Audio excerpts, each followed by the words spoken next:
Shalom, selamat bertemu kembali dalam Inspirasi Sabda bagi keluarga hari ini, Rabu 10 Maret 2021. Injil dikutip dari Matius bab 5 ayat 17 sampai 19. Mengenai Yesus dan hukum Taurat. Janganlah kamu menyangka bahwa aku datang untuk meniadakan hukum Taurat atau kitab para nabi.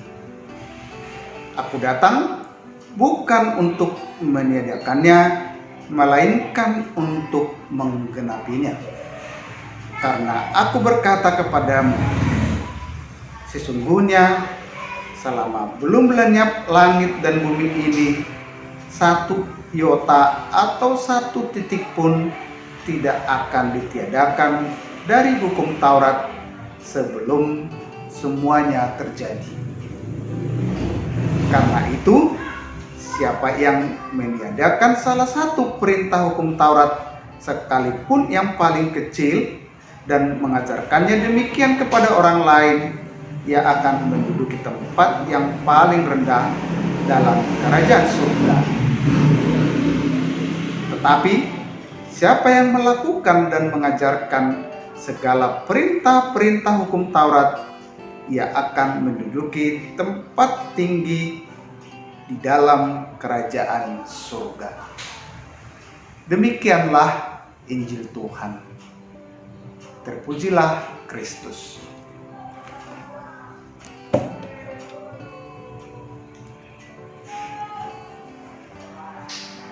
Bapak, Ibu, saudara-saudari yang dikasihi Tuhan. Ada kisah seorang pemuda, anak orang kaya, menikah dengan wanita miskin. Setelah menikah, mereka berangkat ke kota lain untuk melanjutkan hidup, juga bermaksud untuk menghindar dari keluarga wanita karena dianggap akan parasit dan meminta uang kepada keluarga mereka.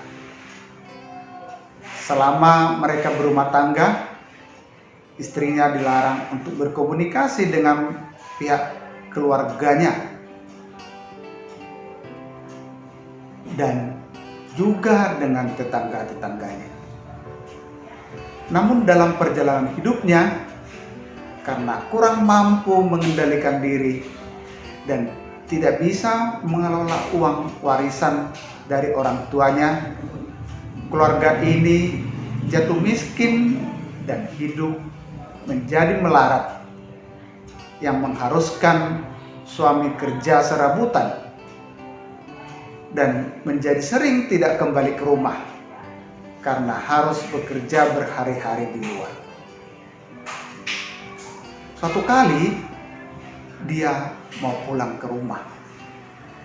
Namun sebelum tiba di rumah, ada pergunjingan oleh tetangga bahwa ada lelaki di rumahnya dan mereka curiga istrinya ada melakukan hubungan perselingkuhan. Karena pengaruh hasutan tetangga tersebut, dia marah dan mengundang RT dan para tetangganya untuk menyergap si istri dan lelaki tersebut. Sampai di rumah, si lelaki kebetulan duduk di ruang tamu dan istrinya ada di dapur. Kemudian tanpa bertanya, dia langsung memukul lelaki tersebut hingga tersungkur ke sudut ruangan. Kemudian si istri berlari dari belakang dengan berteriak, "Pak, jangan!" Dan suaminya juga hampir memukul istrinya, namun RT masih sempat menahannya. Kemudian RT bertanya kepada istri, "Siapa lelaki yang ada di rumahnya?" Lalu dia jawab, "Dialah adalah adikku yang datang dari kota lain yang mau membantu kami karena mendengar kabar bahwa kami sedang hidup susah." Lalu RT meminta mereka untuk duduk bersama dan meluruskan masalah tersebut agar tidak ada salah paham. Saudara-saudari yang dikasihi Tuhan, kita sudah mendengarkan firman Tuhan sebagai renungan bagi kita hari ini, dan juga sebagai inspirasi untuk melihat lebih jauh sikap dan perilaku kita dalam kehidupan sehari-hari, di mana kita sering curiga, salah paham akan sesuatu kejadian yang membuat kita salah dalam bersikap dan mengambil langkah. Hal inilah yang ditentang oleh Yesus dalam Injil hari ini, di mana para ahli Taurat dan orang Farisi keberatan dan curiga dengan Yesus.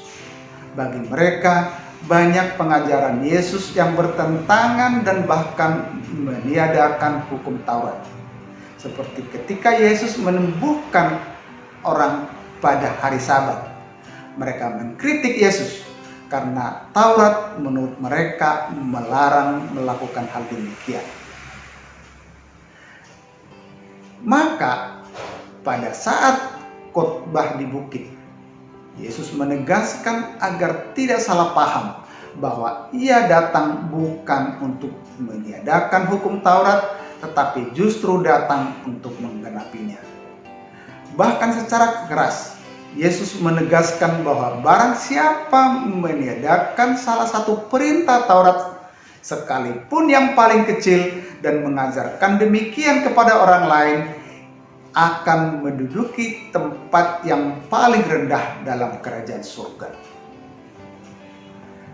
Namun bagi Yesus, hukum Taurat tidaklah memiliki arti apa-apa jika hanya dipandang sebagai peraturan keagamaan semata.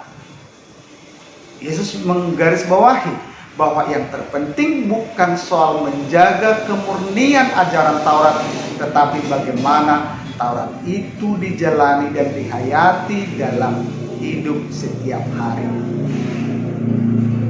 Taurat akan bermakna ketika perilaku dan sikap hidup kita benar-benar dijiwai. Dengan demikian, Taurat menjadi inspirasi yang menuntun orang kepada kebaikan dan sebagai sumber moral dalam bertindak dan berbuat apapun dalam hidupnya. Orang demikian, menurut Yesus, akan menduduki tempat tertinggi dalam kerajaan surga. Kata-kata Yesus sangat relevan dengan kondisi kehidupan kita, sebab hukum memang adalah sesuatu yang sangat perlu di dalam kehidupan, namun penerapannya sering salah atau tidak pada tempatnya. Seperti kita lihat, hukum dapat diterapkan berbeda, di mana dia bisa tajam ke bawah tetapi tumpul ke atas. Hukum sering juga diinterpretasikan berbeda antara satu dengan orang lain. Hukum juga bisa juga ada tetapi tidak dijalankan. Bahkan hukum bisa juga menghambat bidang-bidang yang lain seperti ekonomi, pendidikan, beribadah, dan sebagainya. Dan hukum sering juga hanya senjata orang atau kelompok tertentu untuk menyalahkan orang lain, padahal dia sendiri tidak melakukannya, dan kenyataan hanyalah sebuah lip service. Maka saudara-saudaraku terkasih, kitab suci adalah sebagai hukum dan firman Tuhan yang menjadi pelita dalam hidup keberimanan kita. Sebagai pengikut Kristus, acap kali kita hanya tampil sebagai pendengar atau pembaca firman, tetapi sabda Allah yang dibaca dan didengar belum meresap dan menjiwai seluruh pola perilaku hidup, keberimanan, dan sosial kita. Tuhan Yesus mengajak kita untuk tidak saja menjadi pendengar atau pembaca firman, tetapi terutama menjadi pelaku firman itu sendiri. Dan dalam masa Prapaskah ini, kita semua diingatkan oleh Yesus untuk setia membaca dan merenungkan sabda Tuhan. Melalui sabda Tuhan, kita mengenal lebih dalam kehendak Allah yang sangat indah bagi hidup kita, yakni mengasihi karena Dia sendiri adalah kasih. Kita juga ikut merasakan kerahiman Allah Bapa di dalam diri putranya Yesus Kristus. Semoga dalam masa Prapaskah ini kita semua semakin terbuka dan mengasihi Yesus, serta saling memahami satu sama lain. Dengan demikian, kita semakin serupa dengannya di dalam hidup kita setiap hari. Selamat menjalankan puasa Prapaskah. Tuhan Yesus memberkati. Amin.